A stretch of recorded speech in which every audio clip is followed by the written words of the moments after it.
বিসমিল্লাহির রহমানির রহিম। আসসালামু আলাইকুম সুপ্রিয় শিক্ষার্থীরা, আমি Sabina Rahman, assistant professor, department of geology, Dhaka college, Dhaka. কেমন আছো তোমরা? আশা করি ভালো আছো। অনলাইন ক্লাসে তোমাদেরকে স্বাগতম। দীর্ঘদিন ধরে তোমরা অনলাইন ক্লাসগুলো ফলো আপ করছো।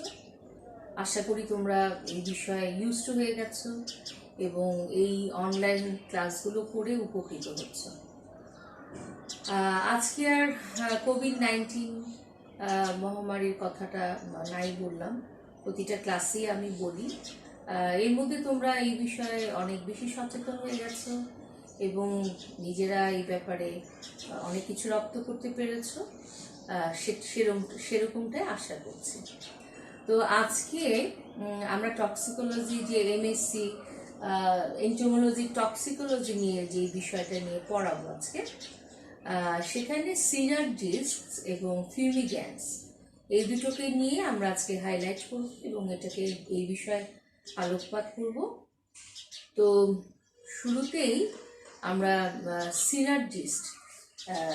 সিনার্জিস্ট বিষয়ে আমরা আলোচনা করব।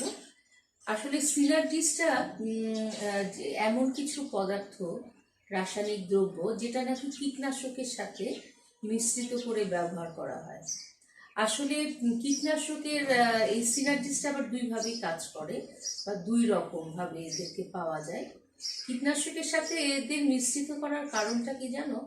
আসলে দেখা যায় যে কোনো কোনো কীটপতঙ্গ আছে যাদের দেহে বা যাদেরকে কীটনাশক প্রয়োগ করার পরে দেখা যায় যে তাদের এনজাইমটা ওই কীটনাশকের যে সক্রিয়তাটা বা ওই কীটনাশকের যে বিষাক্ততাটা অনেক সময় নষ্ট করে দেয়। ফলে দেখা যায় ওই কীটনাশকের অবিষাক্ত পদার্থে পরিণত হয়। ফলে ওই ক্ষতিকর যে কীটপতঙ্গ সে কিন্তু ওই আগের মতোই কার্যকর থাকে এবং সে ক্ষতি করতে থাকে। তাহলে এই সিনার্জিস্টটা যেটা করে, ওই কীটপতঙ্গের দেহের যে এনজাইম আছে সেই এনজাইমকে অনেক সময় তার বিষাক্ততা, মানে এনজাইম যেগুলো কীটনাশকের বিষাক্ততা নষ্ট করে দেয়, সেগুলাকে অনেক সময় নিষ্ক্রিয় করে দেয়। তাহলে আমরা চলো একটু বোর্ডে যাই আর একটু ক্লিয়ারলি এই বিষয়টাকে নিয়ে আবার বলি, তাহলে আর একটু ক্লিয়ার হবে। তোমরা একটু নোট করো প্লিজ। দেখো, সিনার্জিস্টের ব্যাপারে বলেছি, আরেকবার একটু রিপিট করছি। সেটা হলো, দেখো, কীটনাশকের সাথে যেসব রাসায়নিক দ্রব্য মিশ্রিত করলে পতঙ্গ দমনে কীটনাশকের বিষাক্ততা বৃদ্ধি করে তাদেরকে সিনার্জিস্ট বলা হয়। তার মানে কি, কীটনাশকের বিষাক্ততা বৃদ্ধি করছে। আচ্ছা, এখানে আমি বলেছি যে দুই রকম আছে, সিনার্জিস্ট দুইভাবে কাজ করে। একটা হচ্ছে কি, নাম্বার 1, যে পতঙ্গের দেহের এনজাইম যা কীটনাশকের বিষাক্ততা নষ্ট করে সিনার্জিস্টগুলো নষ্ট করে। সিনার্জিস্টগুলো কি করে, সেই এনজাইমের বিষাক্ততা বৃদ্ধি করে। অর্থাৎ দেহের যে এনজাইমগুলো আছে যেগুলো কি করে, ওই দেহে যেটা কীটপতঙ্গের দেহে যে কীটনাশকটা প্রয়োগ করা হয় সেটার বিষাক্ততাটা নষ্ট করে দেয়। আর সিনার্জিস্টগুলো সেই এনজাইমের উপরে কাজ করে বিষাক্ততাটা বৃদ্ধি করে, কীটনাশকের বিষাক্ততা বৃদ্ধি করে। আবার দেখো, কতগুলো সিনার্জিস্ট আছে যেগুলো কীটপতঙ্গের দেহের এনজাইম যেমন মিক্সড ফাংশন অক্সিডেজকে নিষ্ক্রিয় করে ফেলে। ফলে কি হয়, কীটনাশকটি অবিষাক্ত পদার্থে পরিণত হতে পারে না এবং কীটনাশকের যে ইফেক্টিভনেসটা বজায় থাকে। আচ্ছা, তোমরা এখন দেখো, যেমন সিনার্জিস্ট কিন্তু অনেক রকম আছে। যেমন ধরো পাইরেথ্রাম, যেমন কীটনাশকটা, সেখানে অনেক রকম কীটনাশক সিনার্জিস্টকে মিশ্রিত করে ব্যবহার করা হয়। এবং কেন করা হয় এই বিষয়টা তো তোমাদের উল্লেখ করলাম। এটা যে আমি শুধু বোর্ডে বলেছি তা না, তোমরা আত্মস্থ করো যে ওই কীটপতঙ্গের যে দেহে যে এনজাইম থাকে সে কিন্তু কীটনাশকের বিষাক্ততা নষ্ট করে, অথবা এই সিনার্জিস্টগুলো এনজাইমের যে উপরে নিষ্ক্রিয় করে ফেলে। ফলে ওরা আর ওই কীটনাশকের যে বিষাক্ত অংশটাকে অবিষাক্ত পদার্থে পরিণত করতে পারে না। আচ্ছা, এখানে দেখো আমরা 4টা এক্সাম্পল দিয়েছি। হ্যাঁ, নাম্বার 1 সিসামিন হচ্ছে এক ধরনের সিনার্জিস্ট যেটা সিসেমাম, দেখো আমি লিখে দিয়েছি, সিসেমাম ইন্ডিকাম নামক যে উদ্ভিদ, সেখান থেকে উৎপন্ন সিসেম তেলে সিসেমোলিন নামক পদার্থের সাথে 0.15% হারে সিসেমিন থাকে। সিসমোলিন স্বাভাবিক সিনার্জিস্টের চেয়ে প্রায় 4 গুণ বেশি কার্যকর। এটি তার রাসায়নিক গঠনের কারণে হয়ে থাকে বলে ধারণা করা হয়। আচ্ছা, তারপর নাম্বার 2 হচ্ছে পিপেরোনাইল বিউটাক্সাইড। এটি লিখে নাও ছেলেরা। আচ্ছা, এটা হচ্ছে একটা হলুদাভ মানে তরল পদার্থ। এটি পেট্রোলিয়াম হাইড্রোকার্বন এবং ডাইক্লোরোমিথেনের দ্রবণীয়। পিপেরোনাইল বিউটাক্সাইডের কথা বলছি, এটি হলুদাভ বর্ণের তরল পদার্থ এবং এটি তোমার পেট্রোলিয়াম হাইড্রোকার্বন এবং ডাইক্লোরোমিথেনের দ্রবণীয়। আচ্ছা, এর আপেক্ষিক গুরুত্ব যেটা 2 নাম্বারটা 1.06 এবং স্ফুটনাঙ্ক হচ্ছে 180 ডিগ্রি সেলসিয়াস। আচ্ছা, এখানে আমি লিখে দিয়েছি যে এটি অ্যারোসল বোম্বের মধ্যে সিনার্জিস্ট হিসেবে ব্যাপকভাবে ব্যবহৃত হয়ে আসছে অ্যারোসল বোম্বের মধ্যে। আচ্ছা, তারপরে 3 নাম্বারটা দেখো, প্রোপাইল আইসোম। প্রোপাইল আইসোম এর রাসায়নিক নাম হচ্ছে বিশাল বড়, এটা আমি আর নাই বলি, তোমরা দেখে নিবে বইয়ে। এটি অ্যারোমেটিক জৈব যৌগের দ্রবণীয়। এর আপেক্ষিক ঘনত্ব হচ্ছে 1.1টা। ইঁদুরের জন্য এর মৌখিক মারণ মাত্রা হচ্ছে LD50 15,000 মিলিগ্রাম কেজি। আমি লিখে দিয়েছি 15,000 মিলিগ্রাম কেজি। এটা হচ্ছে ইঁদুরের মারণ মাত্রা, ইঁদুরের জন্য এর মৌখিক মারণ মাত্রা। আচ্ছা, লাস্ট ওয়ান আমরা যে সিনার্জিস্টার এক্সাম্পল এখানে বোর্ডে লিখেছি সেটার নাম হচ্ছে সেসোক্সেন বা সেজোক্সেন। আচ্ছা, এটি এর যে রাসায়নিক নামটা হচ্ছে 2,3,4 মিথাইলেন ডাই অক্সি ফেনক্সি 3,6,9 ট্রাইক্সানডিকেন। ইঁদুরের জন্য এর মৌখিক মারণ মাত্রা LD50 2,000 মিলিগ্রাম কেজি। তো সুপ্রিয় শিক্ষার্থীরা, এবার আসো আমরা সিনার্জিস্টের পরে ফিউমিগ্যান্স ধূম্র বিষ নিয়ে একটু আলোচনা করব। ধূম্র বিষটা হচ্ছে যে সেটা হলো যে আমাদের কিভাবে ব্যবহার হয়, বাষ্পীয় অবস্থায় যে কীট বিষ সেটাই হলো ধূম্র বিষ বা ফিউমিগ্যান্স, অর্থাৎ বাষ্পীয় এবং বাষ্পীয় অবস্থায় এটা কি হয়, কীট দেহে প্রবেশ করে এবং কার্যকর হয়।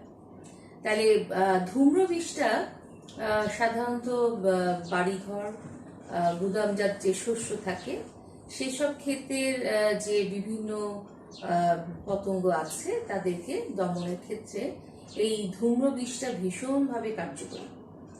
আচ্ছা, এই যে বাড়িঘরে আছে, তারপরে গুদামে আছে যে পোকামাকড়, ক্ষতিকর কীট পতঙ্গ, সেগুলোর কথা তো ছাড়াও বিভিন্ন দোকান, তারপরে মিউজিয়াম, হ্যাঁ, এইসব জায়গাও কিন্তু অনেক ধরনের ক্ষতিকর কীট পতঙ্গ আছে যাদেরকে খুব সহজেই এই ধূম্র বিষ প্রয়োগ করে সহজেই এদেরকে দমন করা যায়।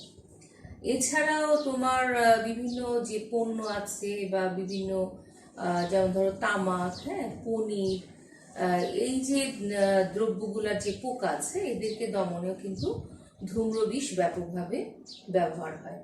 তো ধূম্র বিষের যে এক্সাম্পল হিসেবে আমরা বলতে পারি যে যেমন ধরো হাইড্রোজেন সায়ানাইড, তারপরে হচ্ছে কার্বন টেট্রাক্লোরাইড, মিথাইল ব্রোমাইড, তারপর কার্বন ডাইসালফাইড, ফসফিন, হ্যাঁ, এটা হচ্ছে PH3। তো এই যে ফিউমিগ্যান্টসগুলো নিয়ে আমি বললাম, চলো আমরা একটু বোর্ডে দেখি যে এদের এক্সাম্পলগুলা। তাহলে একটু লক্ষ্য করো, একটু আমরা জুম করে ফেলি, যে এই ধূম্র বিষগুলো শ্বাসরন্ধ্রের মধ্য দিয়ে দেহাভ্যন্তরে প্রবেশ করে। হ্যাঁ, কিভাবে করে, শ্বাসরন্ধ্রের মধ্য দিয়ে দেহাভ্যন্তরে প্রবেশ করে কিন্তু তোমার পতঙ্গ দমন করে এবং এটার কার্যকারিতা এতই বেশি হয় অনেক সময় মৃত্যুও ঘটে। তো এই যে হাইড্রোজেন সায়ানাইড HCN, এটা নিয়ে যদি আমরা একটু কথা বলি, সেটা হলো যে এটা হচ্ছে একটি রাসায়নিক ধূম্রবিষ হিসেবে বহুল ব্যবহৃত একটি রাসায়নিক কীটনাশক, এবং সর্বপ্রথম পতঙ্গ সংগৃহীত পতঙ্গ গবেষণাগারে বা মিউজিয়ামে সংরক্ষণের উদ্দেশ্যে এটি ব্যবহৃত হতো। কিন্তু 1986 সালে ক্যালিফোর্নিয়াতে সাইট্রাস গাছের আপদ দমনে হাইড্রোজেন সায়ানাইড ব্যবহার হয়, এবং হাইড্রোজেন সায়ানাইড পরবর্তীতে নার্সারি, গ্রিনহাউস, ঘরবাড়ি ক্ষতিকর পতঙ্গ দমনে এটি ব্যবহৃত হয়েছে। এটা উদ্বায়ী পদার্থ, এবং এটা সোনা বা তামার সংস্পর্শে কি হয়, উজ্জ্বলতা হারায়। এটা উদ্বায়ী পদার্থ। এটা কি উদ্বায়ী পদার্থ, এবং কি হয়, এটা সোনা বা তামার মতন বাতাসের সংস্পর্শে এর কিন্তু উজ্জ্বলতা হারায়। হাইড্রোজেন সায়ানাইড প্রধানত সোডিয়াম সায়ানাইড, ক্যালসিয়াম সায়ানাইড এবং পটাশিয়াম সায়ানাইড থেকে উৎপন্ন হয়। কোথা থেকে হয়? সোডিয়াম সায়ানাইড, তারপর পটাশিয়াম সায়ানাইড থেকে কি হয়, এরা উৎপন্ন হয়। তাহলে আমি কি বললাম, যে নার্সারি, তারপর গ্রিন হাউস, ঘরবাড়ির ক্ষতিকর পতঙ্গ দমনে এটি ব্যবহৃত হয়। এটা অত্যন্ত বিষাক্ত মারণ গ্যাস, এবং দীর্ঘ সময় ব্যবহারের ফলে উদ্ভিদের তো প্রাণী মৃত্যু হয়, আবার এটা কি এক ধরনের বিষাক্ত মারণ গ্যাস। ঠিক আছে, এবং এটা যখন খুব বেশি সময় ব্যবহার হলে কিন্তু একেবারেই প্রাণী সহ উদ্ভিদেরও মৃত্যু ঘটে। এবং আরেকটা বিষয় হচ্ছে যে এই গ্যাসটা যখন ব্যবহার হবে, এই ধূম্রবিষটা ব্যবহারের সময় ব্যবহারকারী অবশ্যই কি করবে, এটি মুখোশ, গ্যাস মুখোশ যেগুলোকে বলা হয়, সেগুলো অবশ্যই ব্যবহার করবে। না হলে কিন্তু অনেক সময় এটা মানুষ যে ব্যবহার করবে তার জন্য কিন্তু হুমকি হয়ে যাবে। আচ্ছা, তাহলে আমরা এখানে এটা দেখলাম যে কিভাবে হাইড্রোজেন সায়ানাইড ব্যবহার হয়। এটা উদ্বায়ী পদার্থ, এক ধরনের বিষাক্ত মারণ গ্যাস, এবং এটা উৎপন্ন হয়েছে সোডিয়াম সায়ানাইড, পটাশিয়াম সায়ানাইড থেকে। এবং যেটা বলেছি যে এটা তোমার গুদামজাত শস্য, বাড়িঘর, মিউজিয়াম, নার্সারি, গ্রিন হাউস এগুলোতে ব্যবহার হয়, এবং এদেরকে এইসব যে ক্ষতিকর পতঙ্গগুলো আছে সেখানে এটা খুব সহজেই ব্যবহারযোগ্য এবং ব্যাপকভাবে ব্যবহার হয়। এরপরে আসো মিথাইল ব্রোমাইড। কি বললাম? Methyl bromide. এর সংকেতটা কি? CH3Br। ঠিক আছে। আচ্ছা, মিথাইল যে ব্রোমাইডটা আছে, মিথাইল ব্রোমাইডটা একটু লিখে নাও। এটি ব্যাপকভাবে ব্যবহৃত ধূম্রবিষগুলোর মধ্যে অন্যতম। স্বাভাবিক তাপমাত্রায় এটি একটি বর্ণহীন গ্যাস, গন্ধহীন গ্যাস। এটার আপেক্ষিক দূরত্ব হচ্ছে 3.29, এবং গ্যাসটি কিন্তু দাহ্য নয়। সহজে কিন্তু দাহ্য নয়। গ্যাসটির প্রবেশ ক্ষমতা অত্যন্ত বেশি। মিথাইল ব্রোমাইডের কথা বলছি, পয়েন্টসগুলো লিখে নাও। মিথাইল ব্রোমাইড যে শিল্পিত টিনের পাত্রে সংরক্ষিত হয় এবং স্প্রে রূপে অথবা কার্বন ডাইঅক্সাইডের সাথে মিশিয়ে ব্যবহৃত হয়। এটি খুব ধীর গতিতে ক্রিয়াশীল, কেন্দ্রীয় স্নায়ুতন্ত্রের উপর কাজ করে পতঙ্গ এবং অন্যান্য প্রাণী দৃষ্টিশক্তি নষ্ট করে দেয়, অনেক সময় মৃত্যুও ঘটায়। তাহলে আমরা যেটা বললাম যে স্প্রে রূপে ব্যবহৃত হচ্ছে, আর নাইলে কি হচ্ছে, কার্বন ডাইঅক্সাইডের সাথে মিলিয়ে এটা ব্যবহার করা হচ্ছে। এবং এরা অত্যন্ত ধীর ক্রিয়াশীল, ধীর গতিতে ধীর ক্রিয়াশীল, যেটাকে বলবো আমরা ক্রিয়াশীল। এবং কি করে, এটা প্রয়োগের ফলে প্রাণীর যেটা হয় সেটা হলো দৃষ্টি শক্তি নষ্ট হয়, তার সাথে মৃত্যু হতে পারে। গ্যাসের প্রয়োগে কি হয়, মৃত্যু হতে পারে। আচ্ছা, এটি বীজের অঙ্কুরোদ্গমের কোনো ক্ষতি করে না এবং বিপজ্জনক তলানিও রাখে না।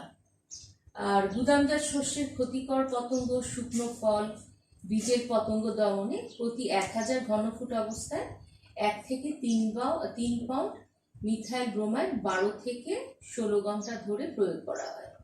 আচ্ছা, এটি তোমার উই পোকা, পাউডার পেস্ট বিটল, গ্রিন হাউসের পতঙ্গ, মাটির পোকা, নেমাটোড, এমনকি ছত্রাক আগাছা দমনে ব্যবহৃত হয়। তাহলে কি বললাম? উই পোকা, পাউডার পেস্ট বিটল কি কি দমনে হয়? উই পোকা, পাউডার পেস্ট বিটল,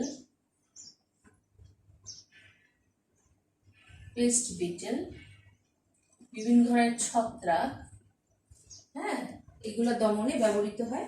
গ্রিন হাউসের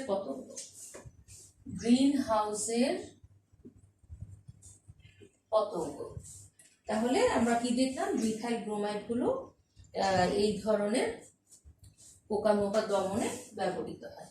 এমনকি আগাছার যে পোকা আছে সেই পোকাও দমনে তারা ব্যবহৃত হয়। তাহলে মিথাইল ব্রোমাইডটা কি বললাম? এটা কিন্তু একটা ধীর ক্রিয়াশীল একটা গ্যাস, এবং এটা স্প্রে রূপে ব্যবহৃত হয় এবং কার্বন ডাইঅক্সাইডের সাথে মিশ্রিত করে এটা ব্যবহার করা হয়। এক্ষেত্রে যেটা হয়, দেখা যায় যে প্রাণীর দৃষ্টিশক্তি নষ্ট হয়ে যায় সম্পূর্ণভাবে, এমনকি মৃত্যু হতে পারে। সাধারণত উই পোকা, পাউডার পেস্ট বিটল, গ্রিন হাউসের পোকা, আগাছার পোকা, বিভিন্ন ধরনের ছত্রাক দমনে মিথাইল ব্রোমাইড খুব সহজেই কার্যকরী। আচ্ছা, তাহলে আমরা এটা দেখলাম, মিথাইল ব্রোমাইডটা গেল। আচ্ছা, এখন আসো তারপরের স্টেপে, যেটা কার্বন টেট্রাক্লোরাইড। কি বললাম? কার্বন টেট্রাক্লোরাইড, যেটা CCI এই সংকেতটা ধারণ করে। আচ্ছা, কার্বন টেট্রাক্লোরাইড হচ্ছে একটা বর্ণহীন তরল পদার্থ। এর স্ফুটনাঙ্ক হচ্ছে 76.8 ডিগ্রি সেন্টিগ্রেড। তো লিখে নাও। এটার আপেক্ষিক গুরুত্ব হচ্ছে 1.595। এটি অন্যান্য ধূম্র বিষ যেমন মিথাইল ব্রোমাইড, ইথিলিন ডাইক্লোরাইড, হ্যাঁ, ক্লোরোপিকিন, হ্যাঁ, দ্রাবক রূপে ব্যবহৃত হয়ে ধূম্র বিষগুলো উদ্গায়ন ক্ষমতা বৃদ্ধি করে। এটি দাহ্য এবং বিস্ফোরণ প্রবণ নয় এবং খুব ধীর গতিতে ক্রিয়াশীল। এটা ত্বকের ভেতর দিয়ে শোষিত হতে পারে। এটা স্তন্যপায়ী প্রাণীদের জন্য অত্যন্ত বিষাক্ত, বৃক্ক এবং যকৃতের জন্য মারাত্মক ক্ষতিকর। তাহলে আমি কি দেখলাম? যে এটা ধীর ক্রিয়াশীল,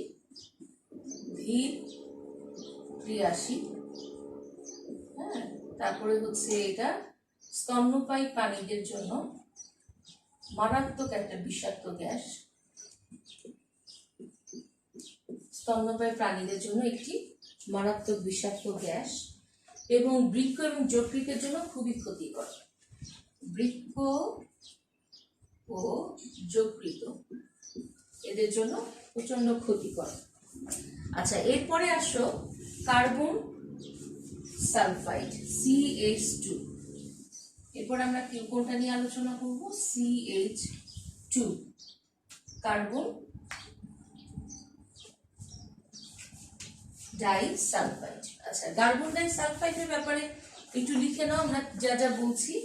কার্বন ডাইসালফাইড এটি একটি বর্ণহীন তরল পদার্থ। আচ্ছা, এটি 75 থেকে 95 ফারেনহাইট তাপমাত্রা সবচেয়ে বেশি কার্যকর। তরল কার্বন ডাইসালফাইড সরাসরি গুদামজাত খাদ্যশস্য এবং বীজে প্রয়োগ করে 6 ফুট নিচে অবস্থিত পতঙ্গ দমন করা যায়। এতে বীজের অঙ্কুরোদ্গমের ক্ষতি হতে পারে। এর খাদ্যদ্রব্যে প্রবেশ করার ক্ষমতা অনেক বেশি, তাই এটি হাইড্রোজেন সায়ানাইড এবং অন্যান্য হালকা গ্যাসের চেয়ে অধিক কার্যকরী। গুদামজাত শস্য, বীজ, কাপড়, আসবাবপত্র, মাটির পোকা দমনে ধূম্র বৃষ্টি ব্যাপকভাবে ব্যবহৃত হয়। এছাড়া গাছের যে মাজরা পোকা আছে, প্রাণীর অন্ত্র এবং পাকস্থলীর বট, মাছি, অন্যান্য কীটপতঙ্গ দমনে এটি ব্যবহৃত হয়। তাহলে আমরা দেখলাম, এবং আমার মনে হয়, আশা করি তোমরা এটা বুঝতে পেরেছ। আচ্ছা, এরপরে দেখো ফসফিন, PH3। আচ্ছা, ফসফিন এটা কি বলা হচ্ছে? আমি লিখে দিই, ফসফিন, হ্যাঁ, লিখে নাও PH3। আচ্ছা, ফসফিনটা এই গ্যাসের স্ফুটনাঙ্ক হচ্ছে 87.8 ডিগ্রি সেন্টিগ্রেড। এটা স্ফুটনাঙ্ক কত? 87.8 ডিগ্রি সেন্টিগ্রেড। এই গ্যাসের 3 গ্রাম ওজনের একটি ট্যাবলেটে সাধারণত অ্যালুমিনিয়াম ফসফাইড এবং অ্যামোনিয়াম কার্বনেট থাকে। বাতাসে পানির সঙ্গে রাসায়নিক ক্রিয়ার ফলে এটি 1 গ্রাম পরিমাণ ফসফেট সৃষ্টি করে থাকে। কখনো কখনো জিঙ্ক ফসফাইড ব্যবহৃত হয়। এটি পাট দ্বারা নির্মিত থলে এবং টিনের রক্ষিত যে খাদ্য শস্যের যে পতঙ্গ আছে সেটা দমনে ব্যবহৃত হয়। কি বললাম? পাট দ্বারা যে নির্মিত যে থলে আছে, যে পাটের যে থলেগুলো, সেখানে যে ধরনের পোকা আক্রমণ করে সেগুলো দমনে, এবং টিনে রক্ষিত যে খাদ্য শস্যের পতঙ্গ দমনে, টিনে যেগুলো রক্ষিত হয় সেই পতঙ্গ দমনে এটি ব্যবহৃত হয়। ফসফিন হচ্ছে দাহ্য পদার্থ এবং স্তন্যপায়ী প্রাণীদের জন্য অত্যন্ত বিষাক্ত। এটা কিন্তু হচ্ছে দাহ্য পদার্থ এবং স্তন্যপায়ী প্রাণীদের জন্য অত্যন্ত বিষাক্ত। আচ্ছা, তাহলে ছেলেরা, আমরা যে বিষয়টা নিয়ে আলোচনা করলাম ফিউমিগ্যান্স, তোমরা বুঝতে পেরেছে যে বাষ্পীয় যে অবস্থায় যে কীট বিষ সেটাকেই বলা হচ্ছে ধূম্র বিষ, এবং শ্বাসতন্ত্রের মাধ্যমে দেহে প্রবেশ করে কিন্তু পতঙ্গদের অনেক ক্ষতি করে, এমনকি উদ্ভিদেরও কিন্তু প্রচুর ক্ষতি করে। আমি দেখিয়েছি যে মৃত্যু পর্যন্ত হয় প্রাণী এবং উদ্ভিদের। এবং এখানে যে এক্সাম্পল হিসেবে আমরা যেইগুলো দেখলাম, যে হাইড্রোজেন সায়ানাইড, তারপর কার্বন টেট্রাক্লোরাইড, তারপরে হচ্ছে তোমার আরেকটা কি বললাম, methyl bromide, carbon disulphide, phosphine. হ্যাঁ, তো এই যে ফিউমিগ্যান্স নিয়ে যে তাহলে তোমরা বুঝলা যে কোনোটা দাহ্য পদার্থ, কোনোটা হচ্ছে স্তন্যপায়ী প্রাণীদের জন্য খুব বিষাক্ত। আবার যেটা প্রথমে দেখেছি হাইড্রোজেন সায়ানাইড, গুদামজাত শস্য, মিউজিয়াম, তারপরে হচ্ছে কি গ্রিন হাউসের পোকা, তারপরে হচ্ছে তোমার এইসব পোকা দমনে এরা বেশ কার্যকর। এবং ওই যে বললাম হাইড্রোজেন সায়ানাইড, হ্যাঁ, গ্যাস মুখোশ করতে হবে, কারণ এটা প্রাণীদের খুবই ক্ষতি করে, এবং যে ব্যবহার করবে তারও শ্বাসরন্ধ্র দিয়ে যে এটা মারাত্মক স্নায়ু তন্ত্রের বৈকল্যও ঘটাতে পারে। সেজন্য খুব সাবধানে এই ধূম্র বিষগুলো ব্যবহার করতে হবে, যেহেতু বায়বীয়, বাষ্পীয়, তো সুতরাং সেগুলো ব্যবহার ক্ষেত্রে ব্যবহারকারীকেও খুব সাবধানতা অবলম্বন করতে হবে, নতুবা কিন্তু আমাদেরও, ব্যবহারকারীদেরও ক্ষতি হয়ে যেতে পারে। তো আজকে তোমাদের সাথে যে দুটো বিষয় নিয়ে আলোচনা করলাম, একটা হচ্ছে সিনার্জিস্ট আর একটা হচ্ছে ফিউমিগ্যান্স। এই দুটো নিয়ে তোমরা একটু অ্যাসাইনমেন্ট তোমাদের থাকলো, এই দুটো নিয়ে তোমরা নোট করে ফেলবে। নেক্সট ক্লাসে আমরা আরো দুটো বিষয় নিয়ে আলোচনা করব। তো ততদিন পর্যন্ত তোমরা ভালো থাকো, সুস্থ থাকো। আল্লাহ হাফিজ।